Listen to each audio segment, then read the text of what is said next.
I built my business from nothing. Started in my garage 7 years ago with $2,000 and an idea: web development and digital marketing for small businesses. It was just me at first, long hours, no pay for the first 6 months, living off savings and hope. Those early days were brutal. 16-hour days, 7 days a week.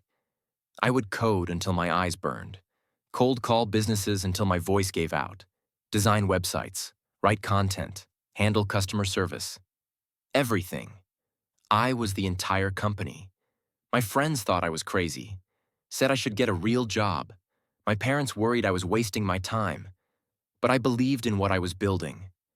I knew if I could just get a few good clients, prove the concept, the rest would follow. It took 8 months to land my first real contract. A local restaurant needed a website and social media management. $5,000. It felt like winning the lottery. I delivered everything early, over-delivered on every promise. They referred me to 3 other businesses. That was how it started. If you like stories about standing up for yourself, hit subscribe. By year 2, I had 3 employees. By year 4, I had 12. By year 6, we were pulling in 7 figures annually. I was proud of what I built, what I created from scratch. Every client, every contract, every success was mine. I earned it, bled for it, sacrificed for it. I met Jessica in year 3. She was working as a receptionist at one of my clients' offices. Beautiful, charming, smart. We talked during a meeting. I asked her to dinner. 6 months later, she moved in.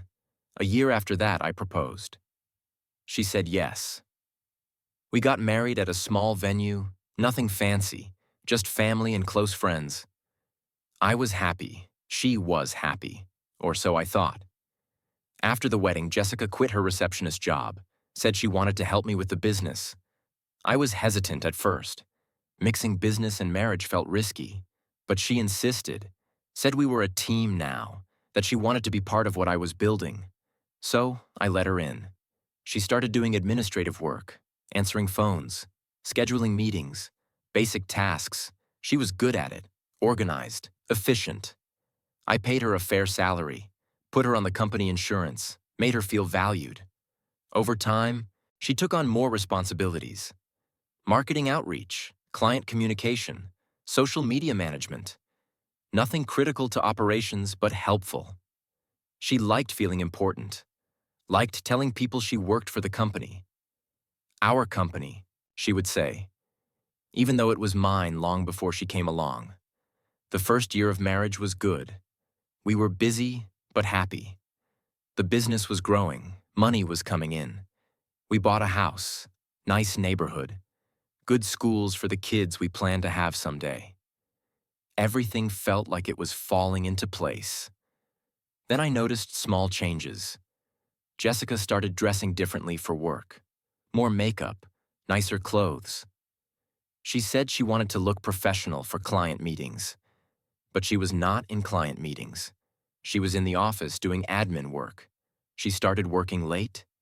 Said she was catching up on projects.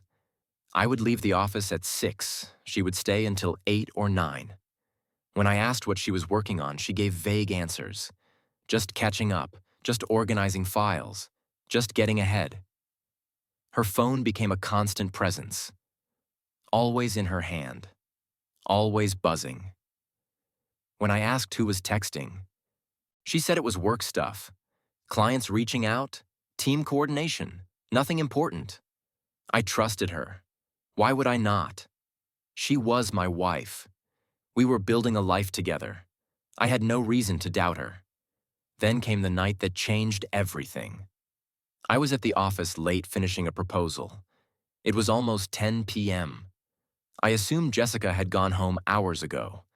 Her car was not in the parking lot when I arrived that morning, so I figured she took the day off. I finished my work and headed out. As I walked to my car, I saw her car parked on the side street next to the building. Strange. Why would she park there instead of the lot? I walked over. The windows were fogged. I could see movement inside. My stomach dropped. I knocked on the window. The movement stopped. After a long pause, The window rolled down. Jessica was in the driver's seat. Her hair was messy. Her lipstick smudged. Her shirt was buttoned wrong. In the passenger seat was a man I had never seen before. Mid-30s, confident looking, not embarrassed at all. I asked what was going on. My voice was calm. Too calm. The kind of calm that comes right before everything explodes. Jessica started crying immediately. She said it was not what it looked like. I asked what it looked like. She did not answer. I asked who the man was. He spoke before she could. Said his name was Ryan. Said he was an old friend of Jessica's. I asked how old. He said they dated in college, lived together for 2 years, broke up 5 years ago. I looked at Jessica, asked if this was true. She nodded. I asked how long this had been going on. She said it was not going on. It was just tonight. Just this once. I did not believe her. Ryan laughed. Actually laughed. He said it had been going on for 6 months, since right after Jessica and I got married. He said Jessica reached out to him on social media, said she made a mistake marrying me, said she missed him. Jessica told him to shut up. He ignored her. He said they had been meeting 2 or 3 times a week, sometimes at his place, sometimes in her car, sometimes at hotels. He said she told him she was going to leave me soon, that she just needed to figure out the timing. I looked at Jessica, asked if this was true. She was sobbing now. She said Ryan was lying, that he was exaggerating, that it was not like that. I asked her to tell me the truth, all of it, right now. She took a shaky breath. She said she ran into Ryan a few months after our wedding, at a coffee shop. They talked, caught up. It was innocent at first, just old friends reconnecting. Then he texted her. She texted back. They started meeting for coffee, then lunch, then drinks. Then it became physical. She said she did not mean for it to happen, that she still loved me, that she was confused, that Ryan represented her old life and she got caught up in nostalgia. I asked if she was planning to leave me. She hesitated, then said she did not know. She said she was trying to figure out what she wanted. I told her she just figured it out. I walked away. She got out of the car, followed me, begged me to wait, to talk, to let her explain more.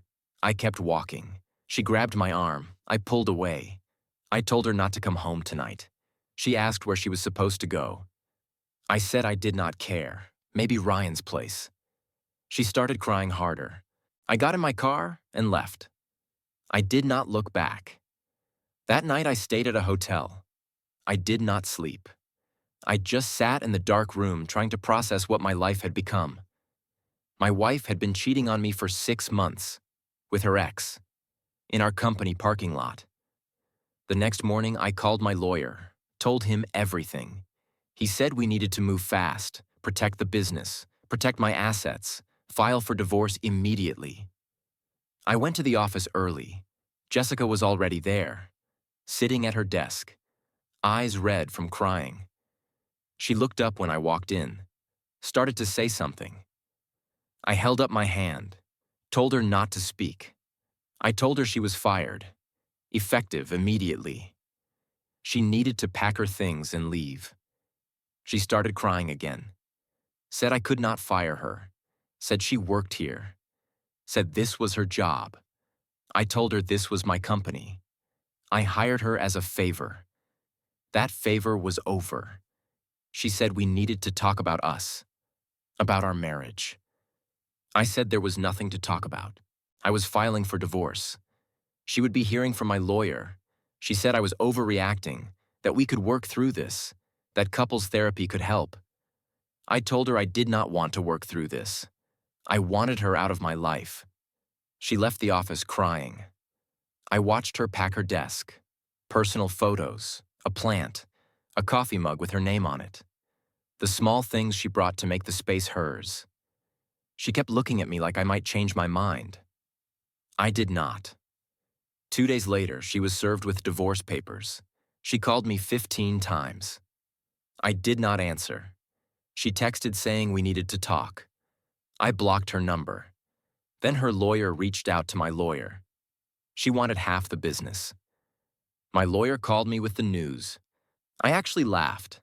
I asked if he was serious. He said completely. Jessica's lawyer was arguing that the business grew significantly during the marriage, that she contributed to that growth, that she was entitled to half. I told my lawyer that was insane. The business existed before her. She did basic admin work. She did not build anything. She did not contribute capital. She did not create clients or develop products. She answered phones. My lawyer said it did not matter. In our state, assets acquired or grown during marriage are considered marital property. She could make a case. I told him to fight it. Bring every record, every email, every proof that I built this business alone. I was not giving her a dime. The divorce turned ugly fast.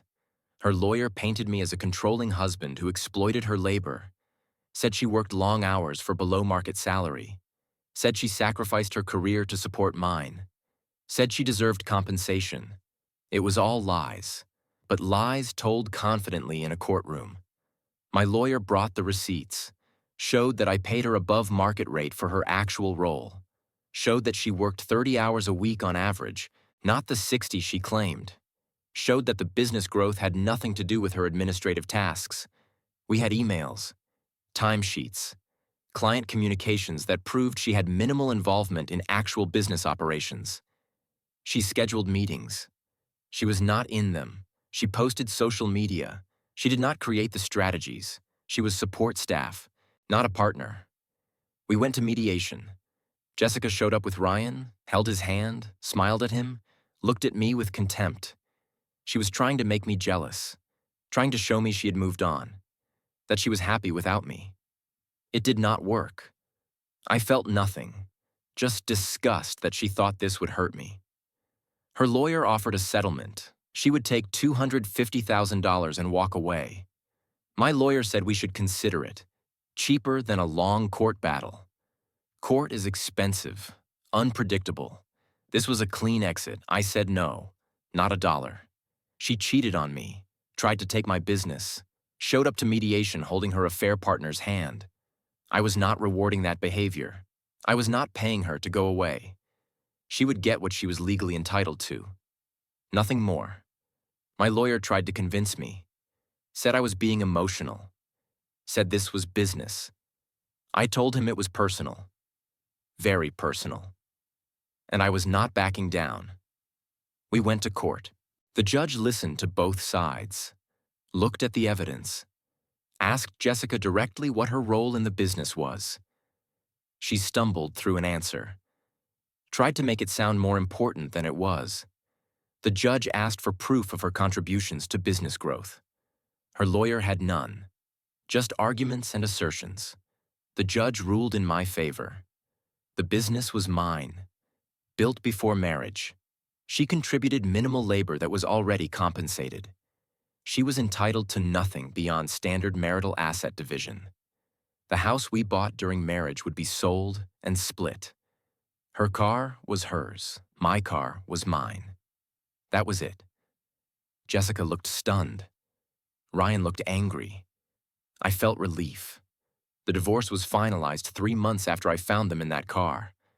Fastest divorce my lawyer had ever seen. I paid him well. He earned it. I thought that was the end of it. I was wrong. 2 months after the divorce was final, Jessica showed up at my office. I was in a meeting with a client. My assistant came in looking uncomfortable. Said Jessica was in the lobby demanding to see me.